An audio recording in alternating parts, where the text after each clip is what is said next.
I'm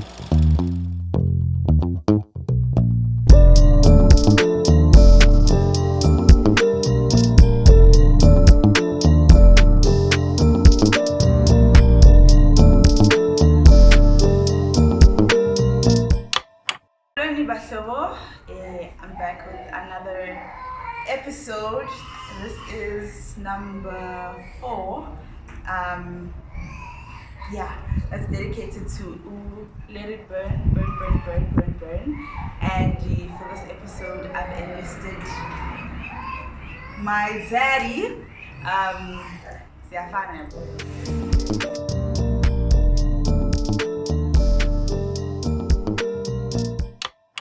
Hi, Bashobo.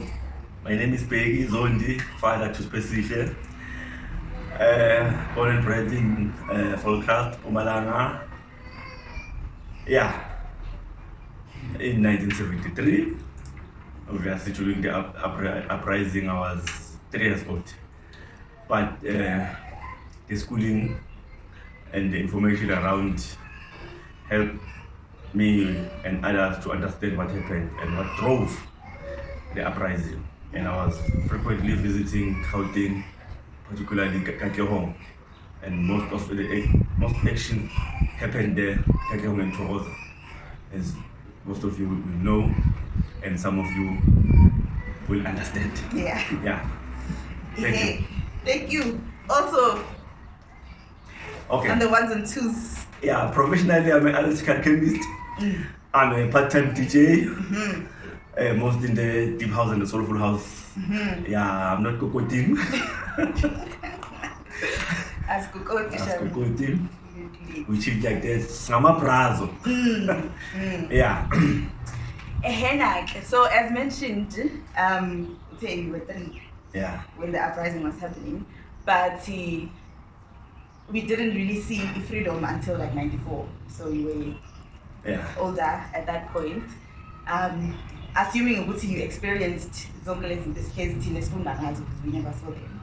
Yeah. So if you were to contrast that time and how things are now, like what are the maybe top 3 things they are different for the better, maybe for the worse? Okay. The fought for the oppression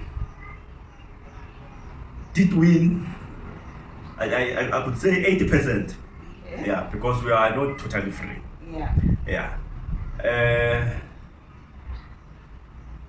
The discrimination and the apartheid laws, some of them, we threw them away. But there are some locations where they mostly, what do they call it? At the right wing. People stay, they still practice those even today. And then they put in the bed, the put is that we took over the government.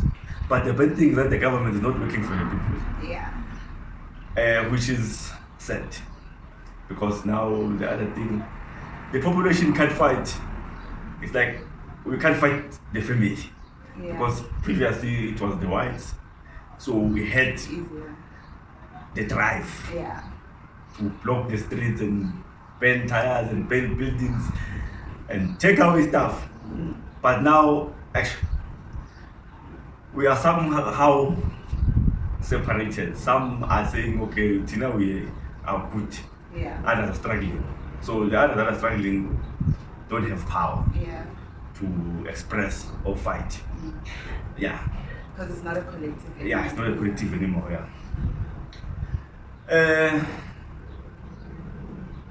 Okay, kids could go study anywhere, which was not happening before. You would have to be friends with the white people or be an impimpi to have your child to go to a multiracial school. So is it. Varsities also were hand-picking those particular students, and I think most of them were groomer ukuthi babe something else. and not come back to fight for the black nation. Yeah. And then all the others were sent to technicals, most of them, we had 4 or 5 in the locations, like mostly in Pretoria and Vaal. Yeah, so those were mostly black dominated. And then the technicals in the locations, and those I would say, if I look at the education now, that system was good.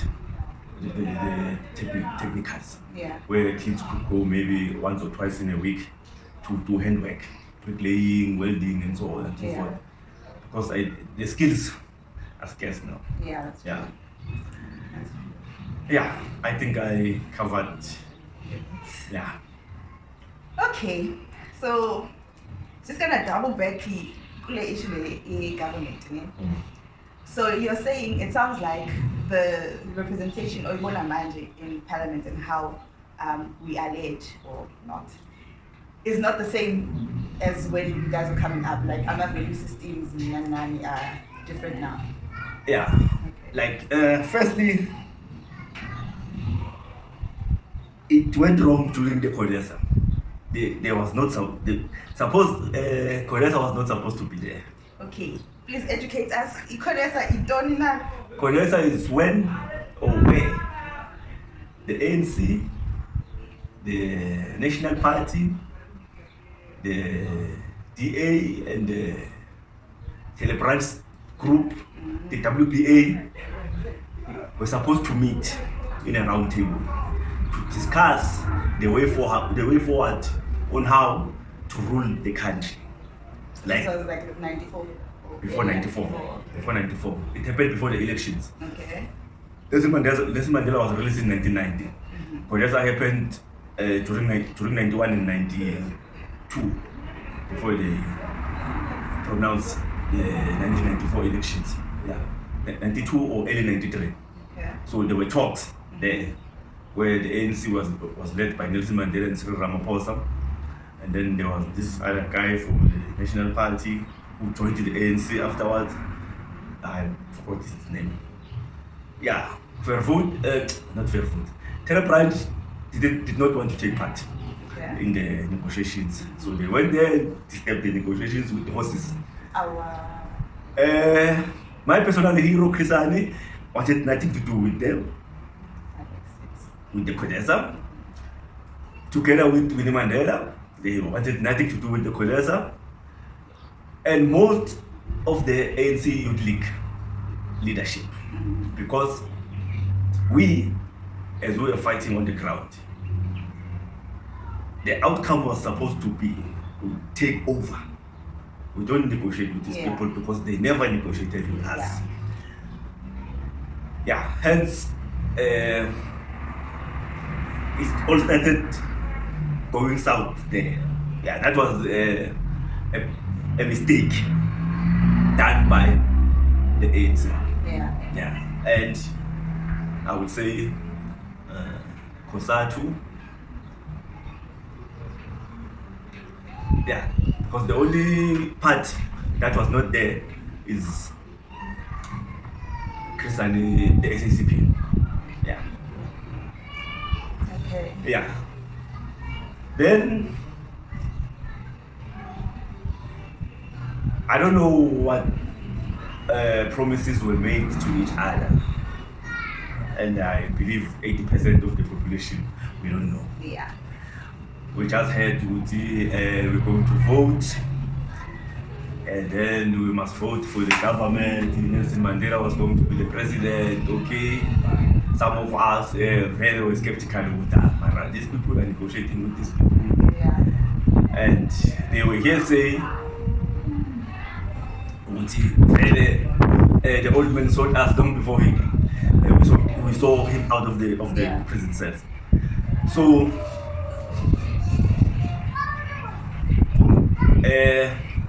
there was no drive, or I think maybe we were happy to be voting for the first time, maybe, and hoping for the best. Maybe these people have a strategy that we don't want to have a civil war. Yeah. Because after the civil war, there's going to be hunger. We're supposed to rebuild. There's no money. So people are going to die. Yeah. Even though we were prepared. Yeah. Before we were fighting for the release of our leaders, the Nelson Mandelas and the Walter Sisulu's, the Ahmed Katrangas. Yeah. So but then we listened to the leadership. And I was very sorry. Yeah, because we, after it's almost 30 years now. Yeah, we were supposed to be seeing a very big difference. Yeah, but it is not happening. It's not. What do you think it is, ne? Because I've noticed, even for people that come up now, when they're in the youth league, like in the early stages, they are for the people. Everything they say, most of the things they do, they would sell you, but if we place them in power, they will come back and make our lives better. But as soon as they get there, then it's like, now it's a different person. Now they're not for the people anymore. Do you think it's indoctrinated, or maybe we've struggled so much to the point when you get there, you put yourself first, now you need to fill your pockets and you're no longer thinking about, like, what do you think? Yeah, hunger is playing the most important role, because when you are hungry, you have that drive. But then the people with money, they see that in you, that okay, this person is hungry, and if he or she can win this fight alone, we are going to be in trouble. Yeah. So, in order to tame you, they will fund you. But then that's control. Yeah. They will fund you in order to gain control. Yeah. So when you are in power, then they will dictate to you with, hey, Baba, remember, with so and so and so and so. And then now you will be, your hands will be tied. Yeah. But initially, it was pure. Yeah. So it's possible, Guti, you are within the power, you still have those same beliefs and those same value systems, but you just don't have control. So you actually can't. You can't practice them. Okay. Yeah, because most of the people there, they owe favors to so many people. Yeah. So that is what is killing us, and hence the idea of taking over was going to work better for us, because we would have no one to pay any favor. Yeah. There were those countries that were supporting the struggle behind the door, where our leaders would go and hide there. Okay, those were people that were going to have to look for them. But it was going to be different, like it is now. Yeah. Hey guys. So because even if you campaign in an ANC faction, you promise people some things. And then when you promise those people some things, you have to go somewhere to get money to campaign. Those people who are giving you money to campaign are the people that you're going to give tenders to. You see, the people that voted for you to become the president of the ANC firstly are those people that you're going to owe. So even if that particular person is not fit for the position, it's going to be there. Because he was promised, and he knows or she knows stuff that's not supposed to come out. Hey. So it's a game. This thing. It's a game.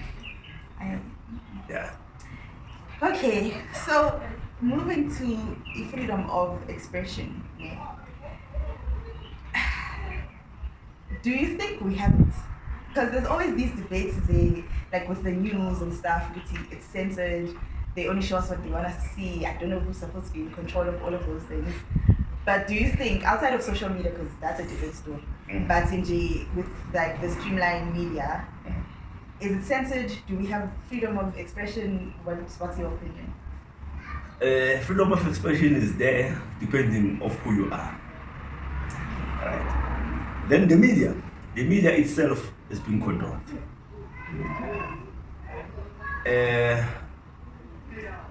If the people, I will make an example. The people that have money, if they want me out, they will make sure that the media publicize every single bad thing about me. Yeah.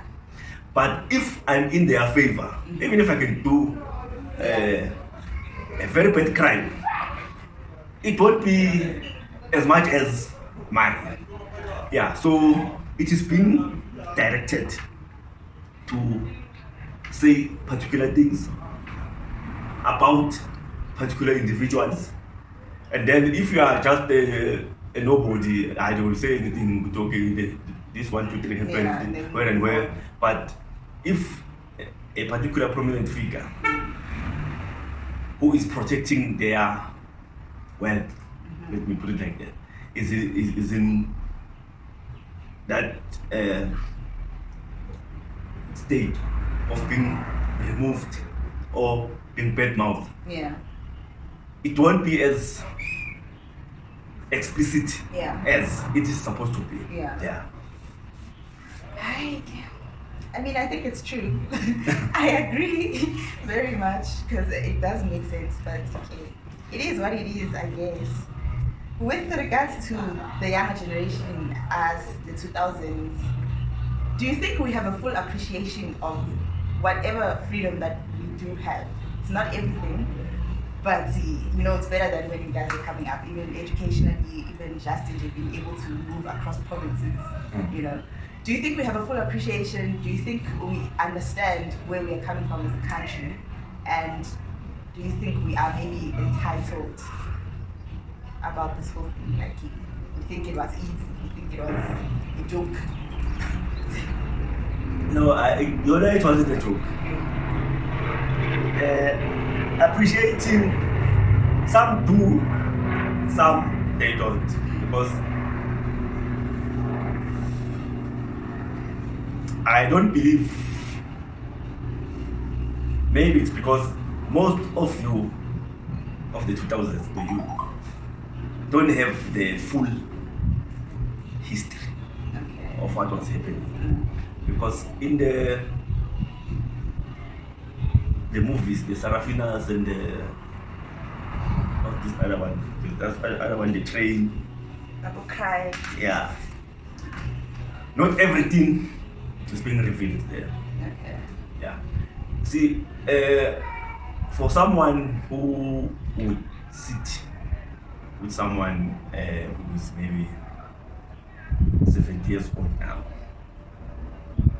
the view from someone who is being raised or sits with someone who is 40 years or 45 years old now, it won't be the difference. It won't be the same for me to say, yeah.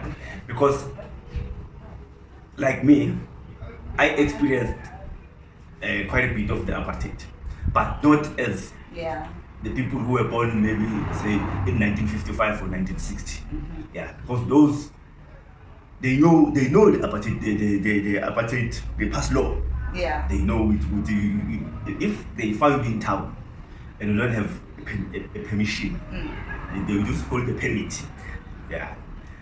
You are in prison, they beat you, you get out. Or they beat you in the street. Whether you are with your kids or whatnot. So it is not the same. See, now we know it, but second hand. Those people know it first hand. Yeah. So the feel from me and from them won't be the same. Yeah. I mean, I will tell you about the struggle with being chased by the soldiers. Soldiers, they take us. I was also arrested once.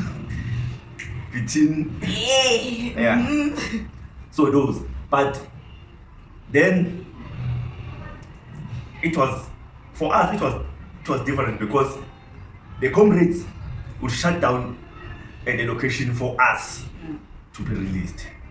and we would get out in 2 or 3 days. Yeah. But for them, it was different. Yeah. Some of the people disappeared. No one knows. Only now they find their remains. Yeah. Because someone decided to speak. Yeah. But the history needs to be rewritten in order to educate the kids. And hopefully it won't be censored.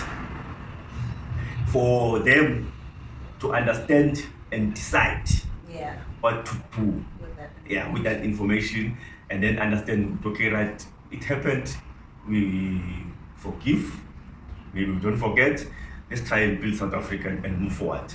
Or, those people were right to chase these people away. The struggle start again. But as it is now,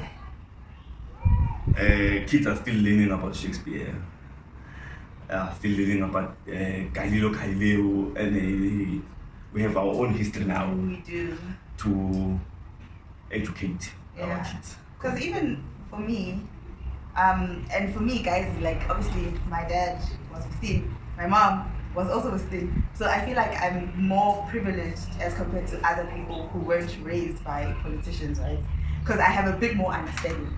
But see, most of the stuff that I know didn't come from school. It came from either both of them or like my personal research, deep diving. So I think I agree with you.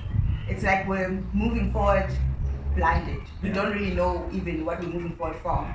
And the decisions we're making for our personal lives, they look like they undermine the work that's been done. But it's also because we don't know the fullness of the work. Yeah, no one knows. Yeah. We know some know some. Yeah. People like those who were beaten, if one of them would have survived, the Steve Bikos and the Solomon Matams, those are the people who were going to maybe one day open a YouTube channel and educate us, because they were going to be tired of this propaganda, and then just split the fire. Well, to whose ears they fall, it wouldn't matter. You know what you know, you decide to say, okay, I'm going to smoke my happy bubbly and drink Hennessy, life goes on. Or, but first let's mobilize and see what we can't rescue this situation now. Because as it is, it's like what was happening before. Because a white person will have a shop, a gas, but put a face of a black person.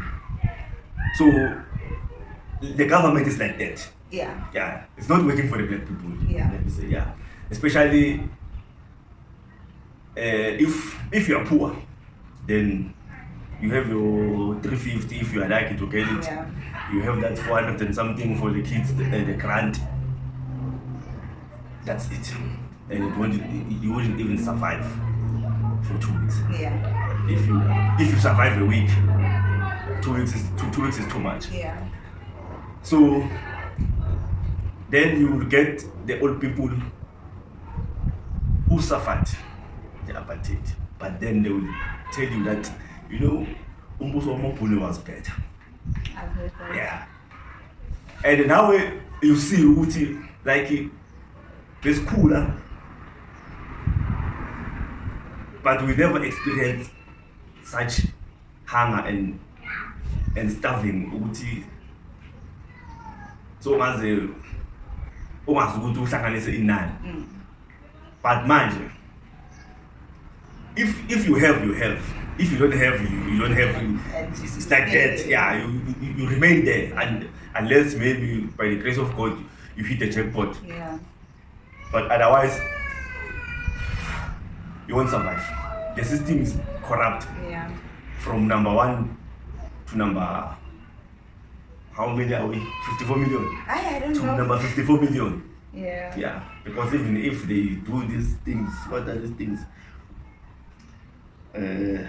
That are coming from these cities, where they educate you to know the skills, what they are. There, if they don't know you or you don't have power to put money forward, you won't get a chance to be them. Yeah.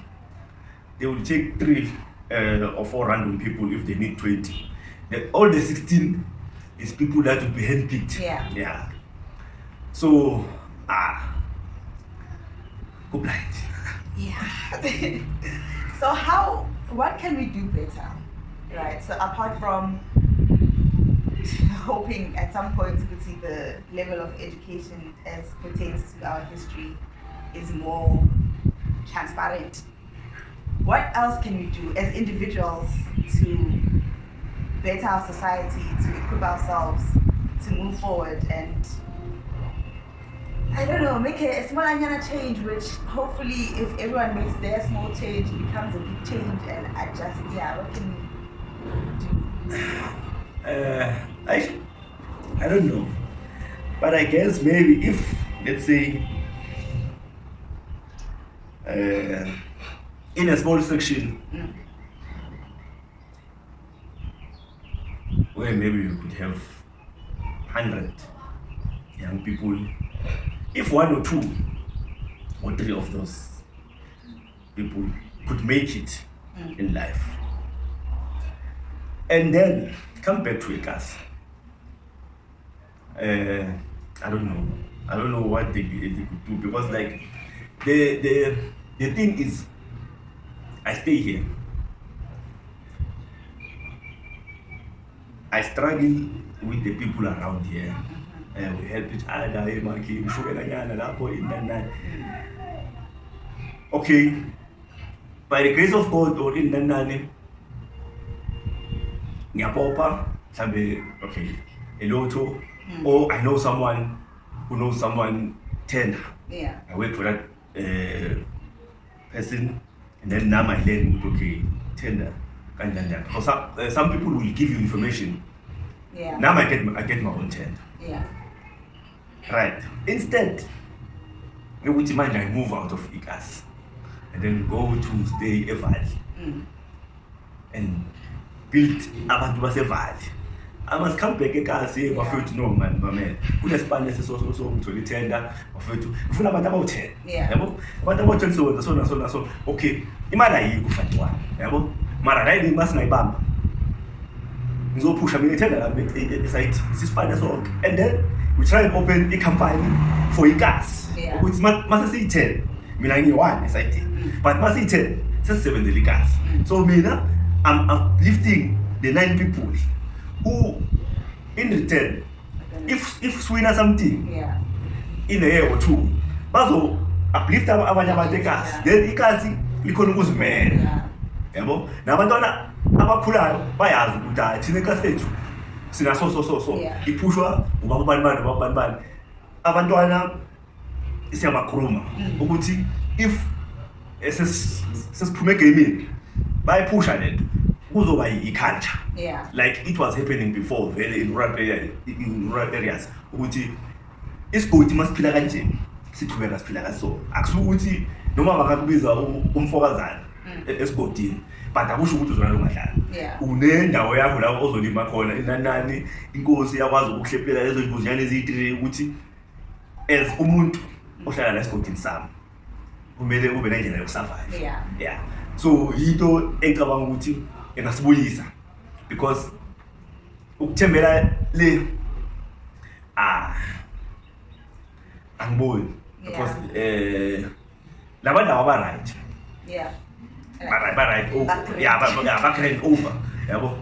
So ukuthi kwenzakalani abanindawo yabo. Right. The other thing that could happen, youth ibulawa unemployment because you can't all have businesses. Some people must work to support the local businesses. Right. But now we are the job market is being made up by the foreign nationals. I have to say this.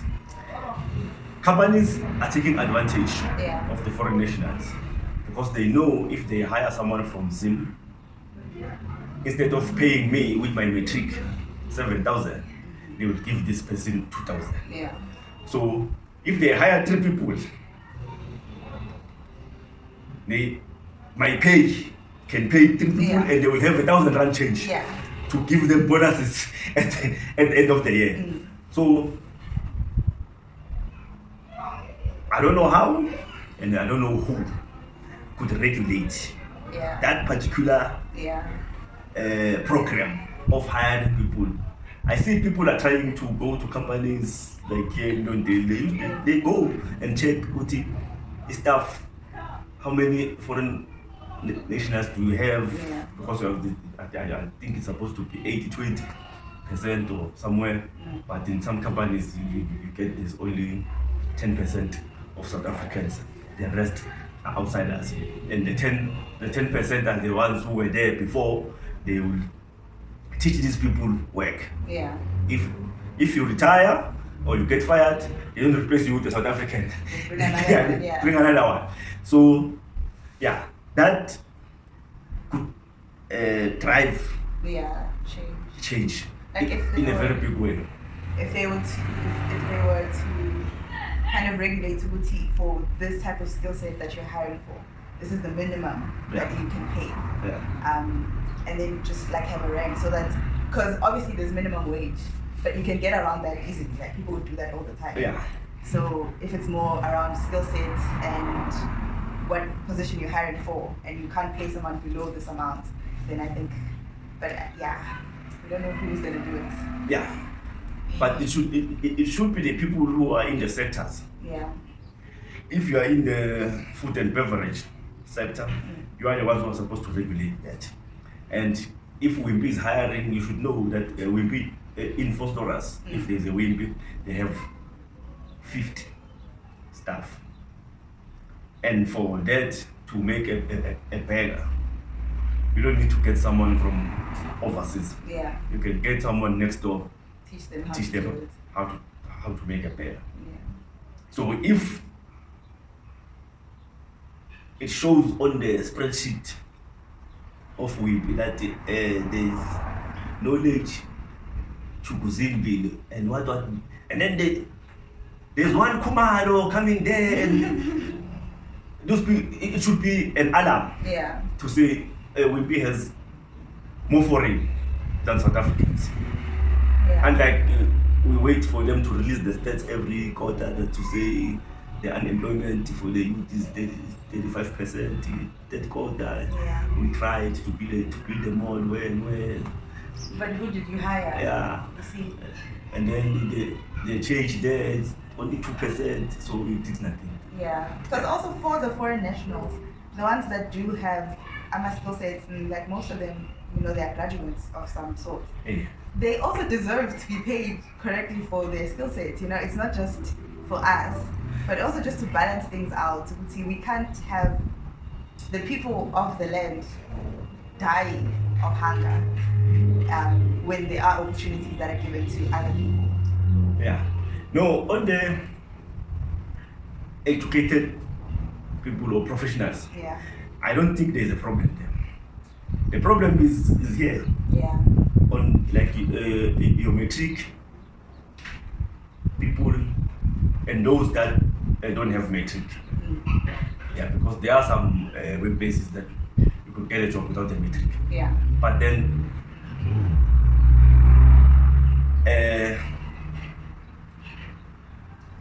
you can't wake up every day to work for 1,500. Now the different the people from Zim and Mozambique and I don't know, but I think they are too desperate than us. They could work for anything or so, because me now I stay a kaya, mama, baba. These people, they will rent a room, 4 of them will share, the rent maybe is 800 rand, so they put out 200. So even if they get 2.5, he or she knows that I'm going to save 8,500. I walk to work and whatnot. But if I stayed home, I'm a South African. My parents are here. My siblings are here. Or I also have a child. How am I going to feed all these people with this money? So you go to work. Some do go to work, but then they are being demotivated because you get paid today, tomorrow there's no money. So it will force you to go and borrow the money. So when you get paid, you don't have money at all. So rather stay at home. And I think currency also plays a role, because obviously if you're getting paid 100 rand and the cost of living in South Africa, it requires But if you're from Zim or wherever else, when you send that money over, it multiplies. You know that your family is taking over that side. If you send 1,000, it would be like you send 3,000. Exactly. So it's easier to even make that decision. Like, it's fine, I'll get paid this money, because it actually makes a difference that side. It crosses the point. Okay. So in closing, what can we do to foster our personal freedom of expression? So it's tricky, but anyway, I'll leave it to you. The media is being directed there and there and there and there. Certain people are being, blasted. Certain people are being protected. It is what it is. What do we do for ourselves to get our personal messages across, to educate each other, to, I don't know, have a bit more control over what it is that we learn and what we come across as people? I don't know. But there's technology these days. At least you can get a group somewhere, make a channel. Unlike us, we have to form a football team in order to have meetings. So that these people don't understand what's happening. You have to have a choir of some sort. Guys, what are you doing? We are practicing. I was singing. And then we sing hallelujah. When they go away, we talk. Now you can talk with someone who is in Devon. And then share information. Hopefully it spreads to the right ears. But then, if the people with money